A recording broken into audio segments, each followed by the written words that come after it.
You know, I think a great life is where you identify, harness, and live your passion. Most of us don't know what our passion is, and if my husband hadn't said to me, Lynn, you know what? You love your patients, you love the Mel-Med Center, but you are done going to an office. It's over for you.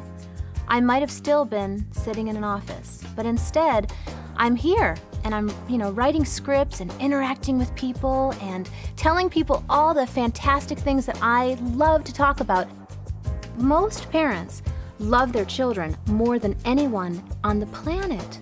Most parents want to do best by their children. So they come in and we hash things out and we problem solve and I give them advice and I say to them, if that doesn't work, you let me know. If you find a better solution, let me know. I've even asked people, may I have your permission to use that solution with another family? It's a give and take. I'm an expert based on my knowledge and training, but parents know a lot about parenting. Education was important to my parents. Being social and having a lot of fun and having a lot of friends was actually what was important to me. I was, if you've ever heard personal typologies, the lion, the otter, I was an otter. I wanted to play and laugh and sing. I went to California on a business trip with my dad, and the USC marching band was playing da da da da da da.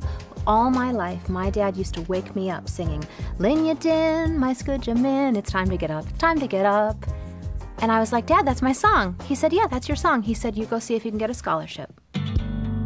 I always tell people that I'm really not very evolved. I'm really much more like a 9-year-old than a super conscious, organic, got it all together person. I'm the first person to tell you, I don't have it all together. My kids are late to school and I come to work and I've got messes on my pants, but you know what, those are the little things. The big things are, did you love them enough? Did you hug them enough? Did you teach them what they need to know in order to be better people?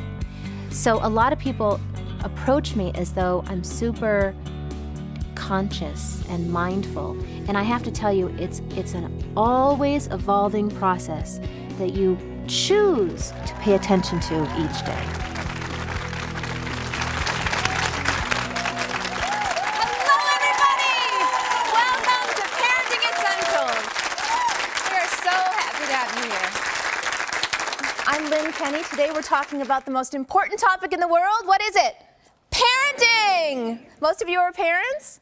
Yes. Wonderful. Okay, so let's hear a little bit. Raise your hand if you've got kids under 5.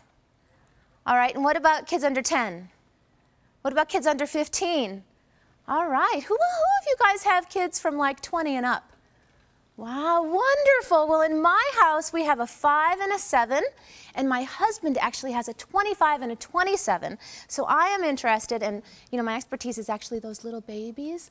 So we're going to talk about all of the essentials that you need for parenting between about birth and 65. How does it sound? Sound good? All right. So, but you know what?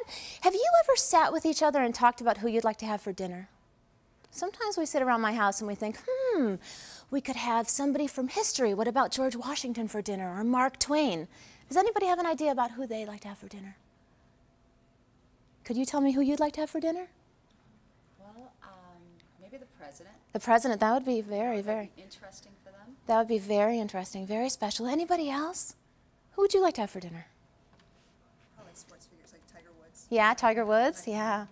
I have one of his signed golf balls in our house, and my children play with it, and I just welcome that. I'm like, yeah, hold it. He hit it sometime long before.